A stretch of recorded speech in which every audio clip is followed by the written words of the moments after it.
Okay, we left off 856, bottom paragraph.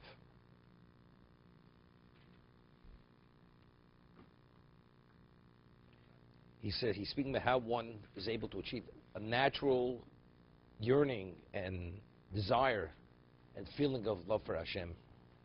He says after everything's done, even if you go and you wean yourself from the material and you've engaged in abstinence on many levels, he said it's crucial that you have to have a fear of Hashem. How does one fear God? Knowing that there's nothing in your life that He's not aware of. Every thought, every action. So therefore, whether you do things correctly and not correctly, He's aware of it. So that creates the fear. You know, it's interesting. Just think of this. I don't know if you ever see, if you say the Ani Mamins on a regular basis, the Ani Mamins is that Hashem knows your thoughts, the thoughts in your mind. Right? He knows the thoughts of your mind. Then afterwards, the next one is Schar V'Onish. Why is it in that order? Right? Then reward and punishment. But the first one is, the one that precedes it is, He knows what's in your mind. The answer is very simple. The reason is because we speak of a mitzvah lishma, shlo lishma. It's not the action. It's the action, but it's what it's infused with. But if God doesn't know what's in your mind, so how does He evaluate it?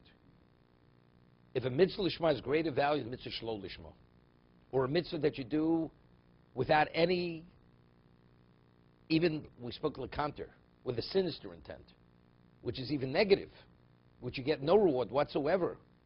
But if God doesn't know what you're thinking, how does He make that evaluation? Right? How does He make that evaluation? The answer is you have to say, because He knows every nuance of thought and feeling that you have, He's fully aware of that. So now we can talk about Schar V'Onish. Correct? Lo susur achrei levavchem. Right? Don't veer after your hearts. What's that? That's heresy. How does God know whether you have a heretical thought in your mind? Right? That doesn't manifest itself as an action. Right? You don't have to verbalize anything. Verbalize, He hears. But what about what's in your mind? He doesn't know. So before we talk about Schar V'Onish, we have to say it's the full gamut of your existence. Every aspect of your existence, He's fully in touch with. Because the mitzvahs touch upon every aspect of our existence. What did you look at? Maybe you didn't notice. Maybe I just glanced. Right? Glancing is okay. You come upon something. So you're not permitted to gaze upon certain things. Okay? Does He know whether I was gazing or looking? The answer is, but if He knows your thoughts, He knows exactly what you did. So it has to be infused with fear. Because if a person always can get away with things, because he doesn't know, then all of this is interference.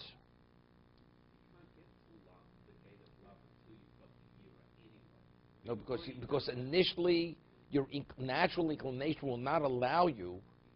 You're always going to be getting away with things. You're always into yourself. You can never achieve that other level because naturally you're inclined not to do that. The person's not inclined to spirituality. We're not inclined to spirituality. So what causes a person to be straight?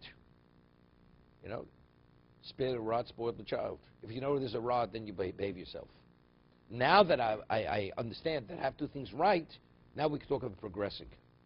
You go from one level to the other level. No, because he's saying...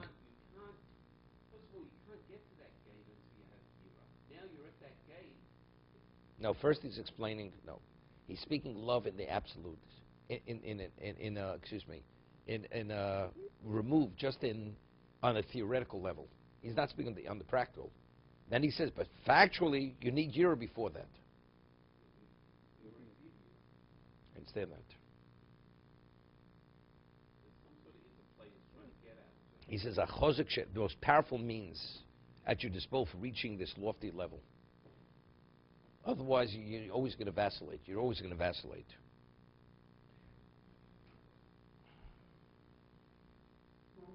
Why did Moshe trip up? It says, he asked the question, right? It was a sin. And that's why he didn't go into Eretz Yisrael, Moshe Rabbeinu. So what did Kodesh Baruch Hu say? He says, I promised the Avos They never asked me a question. I revealed to you my name, and you asked the question. So why did he ask the question? Why did the others not ask the question? Why did Moshe ask the question?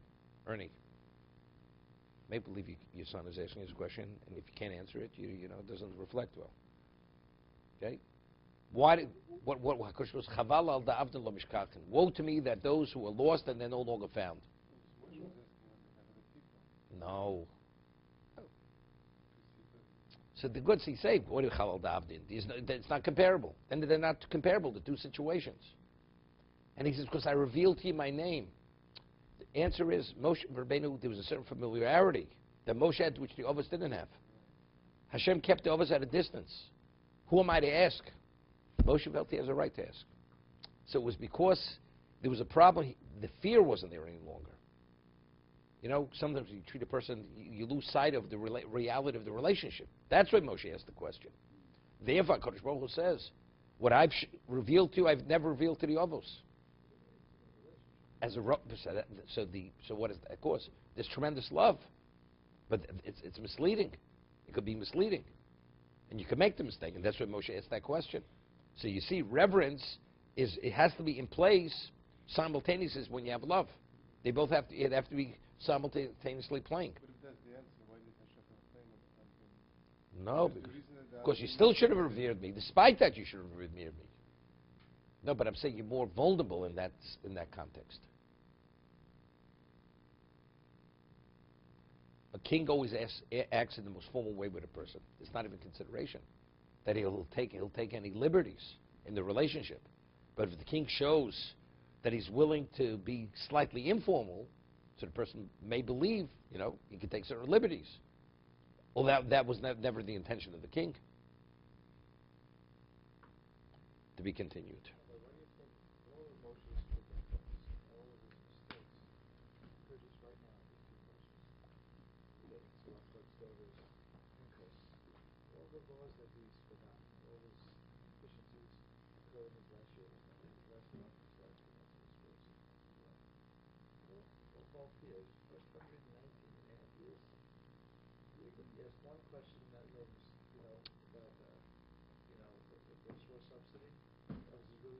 Well, hear it because he got angry.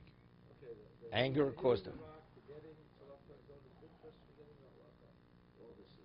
When he hit the rock, had nothing to do with forgetting. That was a mistake. And when he didn't know the halacha of when they came back with the women, and he forgot the halacha of purging the vessels, also because of the anger. That's why he forgot the halacha.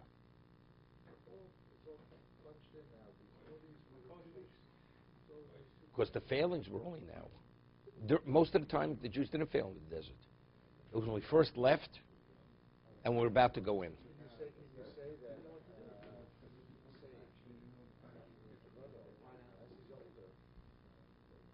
It says, it's explicit in the Torah now. No, chas v'sholom. It's explicit in Torah. It says till the last moment of his life, it was lo nos lechol, lo kos eno. He was in perfect clarity till the last moment of his existence. Something else. This has to do with. He wasn't susceptible to anything, Moshe Rabbeinu. He had absolute clarity. This is always, it's like the ayil by the Akedah. The Satan, when there's going to be a change, Satan always intervenes. When we first came out of Egypt, we were supposed to go into Eretz Yisrael. Right away, one thing after another, problems. Continuous roadblocks. Now we're about to go in. Again, the same thing. The whole generation died off. The new generation. They're already complaining about the mund. The mund's going to expand in there, so Hashem sends the vipers. They do tshuva. There's this. Miriam dies. Another problem. One after another. Why now? During most of the time you're quiet. Again, it's the Satan. Because now that you're ready to go in, he's trying to prevent it from happening.